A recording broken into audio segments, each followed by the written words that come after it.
राजधानी भोपाल की और छत्तीसगढ़ की। तो आपको बता दें कि मध्य प्रदेश और छत्तीसगढ़ में एसआईआर का सर्वे आज से शुरू हो जाएगा और बता दें कि इसके तहत जो है इलेक्शन कमीशन जो भी वोटर्स हैं उनका वेरिफिकेशन करेगी। कई चरणों में इनका वेरिफिकेशन किया जाएगा।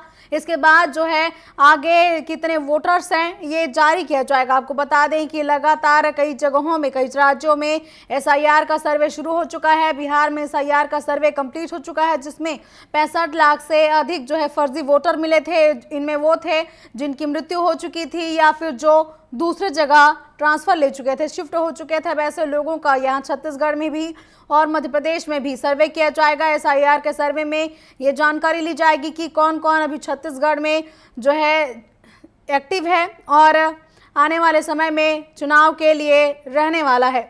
चलिए सबसे पहले रुक करेंगे राजधानी भोपाल का, जहां से हमारे सहयोगी प्रिंस गुप्ता जुड़ चुके हैं।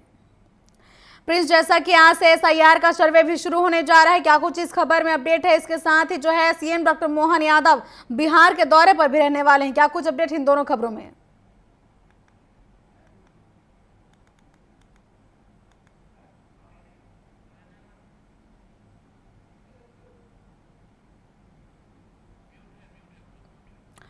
प्रिंस जी, आपका शायद माइक ऑफ है, कृपया ऑन कर लीजिए उसको।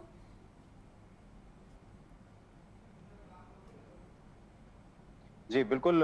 जी एसआईआर का जो सर्वे है वो शुरू हो गया है और निर्वाचन आयोग ने इसकी पूरी तैयारियां शुरू कर दी है और निश्चित ही इसको लेकर लगातार कवायद की जा रही थी कि तमाम जो बिहार की तर्ज पर या अन्य राज्यों की तर्ज पर बहुत सारे राज्यों में एसआईआर लागू हो गया है, तो वोटर लिस्ट का पुनर्निरीक्षण जो है वो शुरू हो गया है। यानी कि इसमें से वो फाल्स वोटर को हटाया जाएगा, नए पुराने वोटर के जो जुड़े होंगे उनको जोड़ा जाएगा। खासतौर से उन वोटर्स को जोड़ा जाएगा जो नए वोटर्स हैं और पुराने वोटर्स जिनका ट्रांसफर कहीं हो गया, एक जिस एड्रेस पे वो अवेलेबल नहीं है वहां से उनके नाम हटाए जाएंगे। तो ऐसे तमाम तरह से कवायद जो है मतदाता सूची को लेकर एसआईआर के जरिए होगी। और उसमें मैं आपको बता दूं खास बात की अभी जो प्रशिक्षण है बीएलओ का, लगभग 65,000 बीएलओ का प्रशिक्षण पूरा हो चुका है, जो कि 72,000 बूथों पर जाकर इस मतदाता सूची को अपडेट करेंगे। एक फॉर्म है जो हर एक मतदाता को दिया जाएगा जिसमें उसकी पूरी जानकारी होगी विद एविडेंस, और उसके बाद फिर वोटर लिस्ट को अपडेट किया जी जाएगा। यानी कि अब मध्य प्रदेश में भी एसआईआर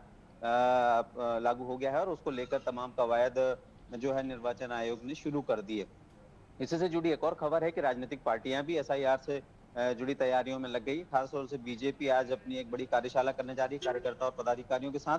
वो वोटर लिस्ट के बारे में जानकारी देंगे और एसआईआर जिस तरह से पुनर्निरीक्षण कर रहा है वोटर लिस्ट का, उसको लेकर जानकारी दी जाएगी और अधिक से अधिक और जो वोटर नहीं जुड़े हैं उनको जोड़ने की पूरी जी कोशिश करने की बात कही जाएगी। और वहीं कांग्रेस भी इस और लगातार कवायद कर रही है कि जिस तरह से बिहार में बवाल मचा था वोटर लिस्ट को लेकर, एसआईआर को लेकर, वो मध्य प्रदेश में इस तरह के जो फर्जी नाम है वो ना जोड़े जाएं, जो ऑथेंटिक मतदाता हैं उनके नाम जुड़े।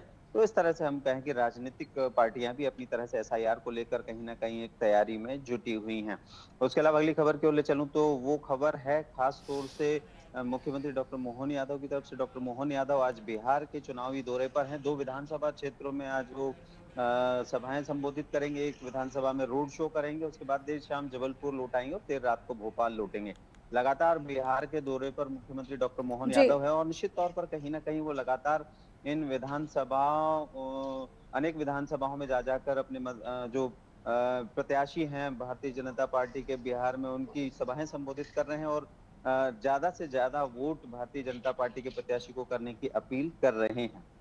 उसके अलावा अगली खबर की ओर अगर मैं आपको ले चलूं तो वो खास तौर से है राजधानी भोपाल के नगर निगम से बीसीएलएल की जो बसें हैं सीएनजी, वो फिर से शुरू हो रही हैं।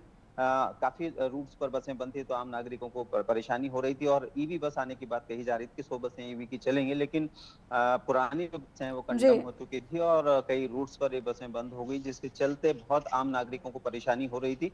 अभी कुछ सीएनजी की बसें फिर से चालू की है जिससे कि आम नागरिकों को थोड़ी राहत मिली है और वो आवागमन में थोड़ा सा आसानी। कई रूट ऐसे थे जहां तो बसें जा ही नहीं रही थी, उन रूट्स पर सबसे पहले बसें चालू की है सीएनजी की। उसके बाद फिर जब ईवी आएंगे, उनके डिपो बन जाएंगे, तमाम चार्जिंग स्टेशन होंगे, उसके बाद ईवी चालू होंगी।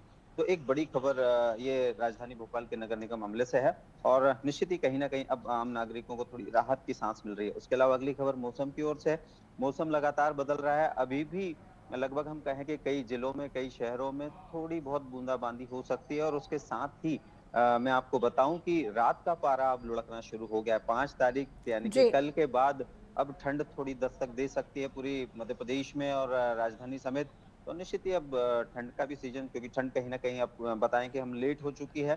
जी लेकिन प्रिंस। मौसम के बदलाव के कारण और बारिश के जो 3 सिस्टम एक्टिव हुए थे उसके कारण थोड़ा-सा फेरबदल मौसम में हुआ। तो अब आने वाले दिनों में थोड़ी-सी गुलाबी ठंड से शुरुआत जो होगी, फिर आगे जाकर ठंड बढ़ेगी। तो निश्चित ही कहीं न कहीं मौसम में एक बड़ा बदलाव भी देखने को जी मिलेगा। बिल्कुल, जी। मौसम में बड़ा बदलाव देखने को मिलेगा। आने वाले समय में जो है हल्की ठंड भी देखी जा सकती है। फिलहाल तमाम जानकारियों के लिए आपका धन्यवाद प्रिंस। और ये थे हमारे सहयोगी प्रिंस गुप्ता, जिन्होंने बताया कि मौसम में बदलाव लगातार देखा जा रहा है। साथ ही आने वाले समय में उन्होंने कहा